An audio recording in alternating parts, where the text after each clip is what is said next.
We're going to begin tonight with breaking news at 10 o'clock. We've got a Dart police officer who has been shot. This is all happening at the MLK station in the South Dallas neighborhood. And we've got our Marvin Hurst there gathering information. Marvin, as we go on the air, what do we know as of right now? Well, Doug, let me start off and say that officer is in stable condition after a stray bullet hit his leg.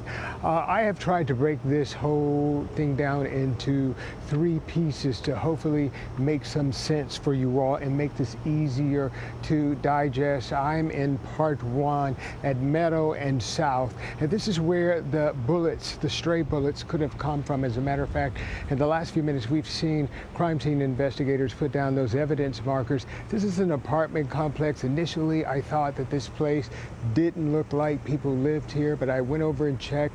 There are cars in the parking lot. I've seen people move around on the railings upstairs and downstairs. So part 2 is beyond me here, and that's over where you see all of those cars near that Dart station that you were talking about in the 1400 block of South Trunk Avenue. That's where Dallas police responded just about 7:58 this evening. They were going to assist Dart police, and that's when the stray bullet came out of nowhere and it struck that Dart police officer in the leg. As far as we can tell, the train is still going through. The bus service we aren't so sure of. We've seen buses still parked at that station. We've seen people still walking in that area. So at this point, Dart police are looking and DPD looking for answers in this case. Where did that bullet come from and who pulled that trigger? They could face a charge of aggravated assault, but because this involves a police officer, we could see that charge elevated. Doug, back to you. Marvin Hurst on the road for us tonight, and hope and pray that the officer is just fine. Thank you, sir, for the update. I want to move on to some new developments out of Collin County tonight. This is where a civil lawsuit has now been filed against Plano ISD. This is coming weeks after a now former teacher at Brinker Elementary was arrested and charged with child sex abuse. 64-year-old Paul Campbell taught in Plano ISD for 28 years before a student made a report earlier this month.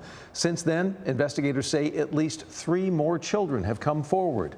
The lawsuit I speak about alleges that Campbell was allowed to continue teaching despite warnings of his behavior to school administrators.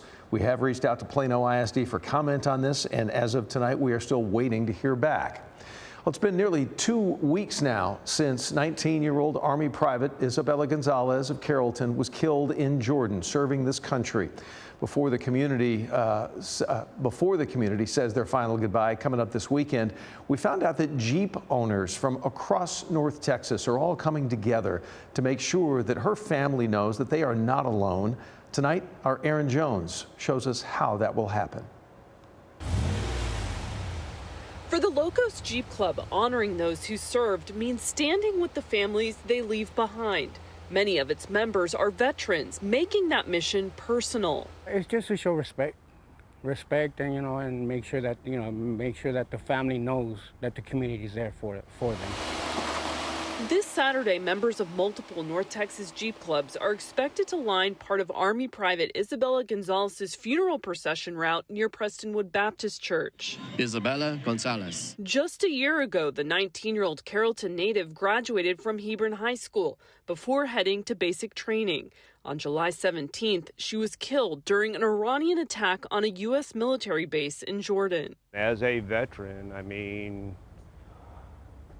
it hits hard. I was in during Desert Storm, Desert Shield. Unfortunately, I have stayed stateside. I didn't have to go over, but I have a lot of brothers and sisters in arms that were either affected by war or, died in war. Club member and Air Force veteran David Buckland says Gonzales' death hits especially close to home because he's from Carrollton. Hebron is one of my kids' arch rivals. My wife is a substitute teacher for Carrollton Farmers Branch, so as a parent, I don't even know the words to say other than we are here for them. Reach out to community. We're here for you.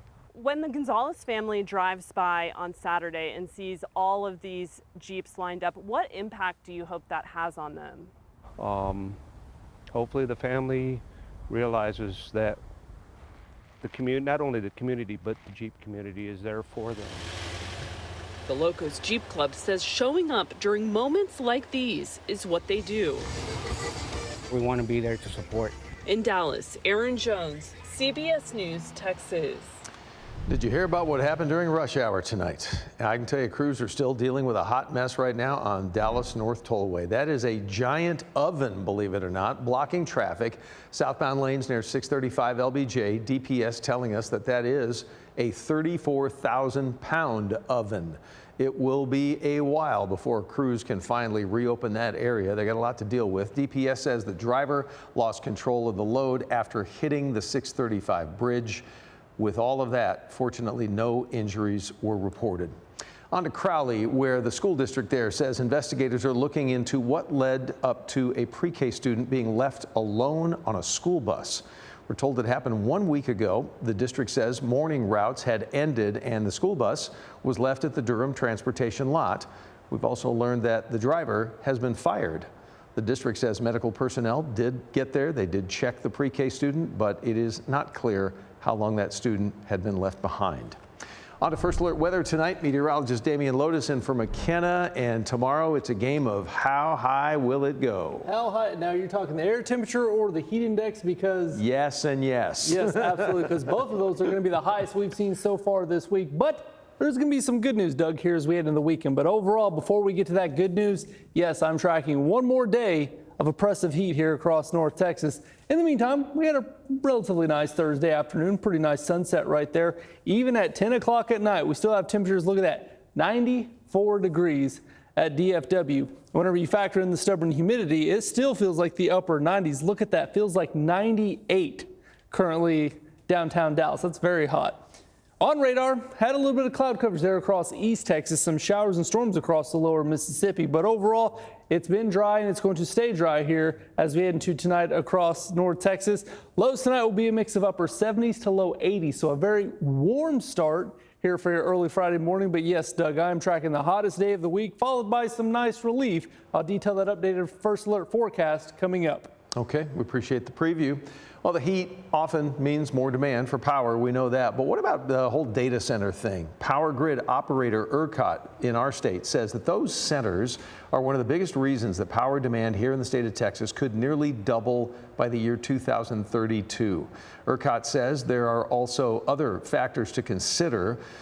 During the hearings that they held on Capitol Hill this week, ERCOT told officials, lawmakers, they told them our state's growing population, along with new homes and businesses, all the construction, it's all expected to drive demand even higher, meaning electricity demand, of course, would continue to grow even without many of the new AI-driven data centers. There is still going to be need to serve all the rest of the non-data center load, and that is going to require, again, a balanced mix of resources to do that. Since 2023, Texas has more than doubled its solar capacity and more than tripled its battery storage capacity. That's according to ERCOT, but grid officials told lawmakers that Texas will still need to have more natural gas plants in order to keep up with the power demand that they see coming. Got an update for you on a late-night armed robbery in the Colony that sparked this big chase all across several North Texas cities. It all ended with a suspect allegedly shooting at police. As Amelia Magavro explains now, one piece of technology helped police track that suspect every step of the way.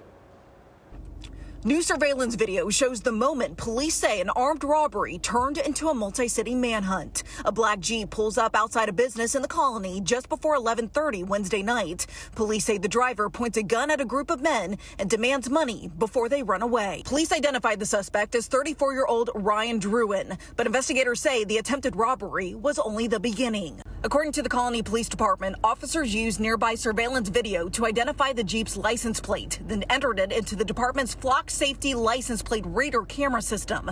The cameras detected the Jeep heading towards Plano. Officers then tracked Druin to his father's home before he took off again near Custer and Renner, leading officers through Richardson and into Dallas near Alpha Road and Hughes Lane. Investigators say that's when Druin fired at officers, and officers fired back. I just heard a barrage of gunshots, And immediately, we get down to the ground. Witnesses explained the moment they heard the gunfire. No officers were hurt, but at the scene, dozens of shell casings and more than 100 evidence markers covered the roadway. All as investigators pieced together what happened. Next thing you know, we see cops coming left and right. And a camera like this one here is what police say helped turn a simple clue into a path they could track. And all it took was for investigators to first identify the license plate of the car as it drove by. That plate entered into a data system, and then all the flock cameras in the area track the car's movements in real time. There's a couple studies out that I know. One has it like over 90% accuracy in terms of reading the actual license plates. TCU criminologist Johnny Nahn says these cameras have become crime-fighting staples. In fact, Flock says its cameras have helped more than 1 million criminal cases back in 2025. But Nahn says there's also a privacy risk.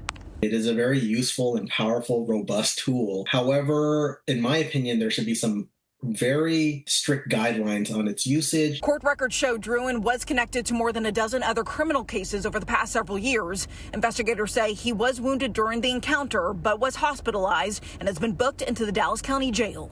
In the Colony, Amelia McGovro, CBS News, Texas. Johnson County Sheriff Adam King has been re-indicted by a Johnson County grand jury. Earlier this summer, you may recall, King was accused of retaliating against a female employee who filed a human resources complaint against him for sexual harassment. That case ended in a mistrial. Well, the new case involves ousted Deputy James Salter. According to Salter's attorney, these new charges are retaliation and a tampering with evidence charge. We have not heard back from an attorney for Sheriff King, by the way.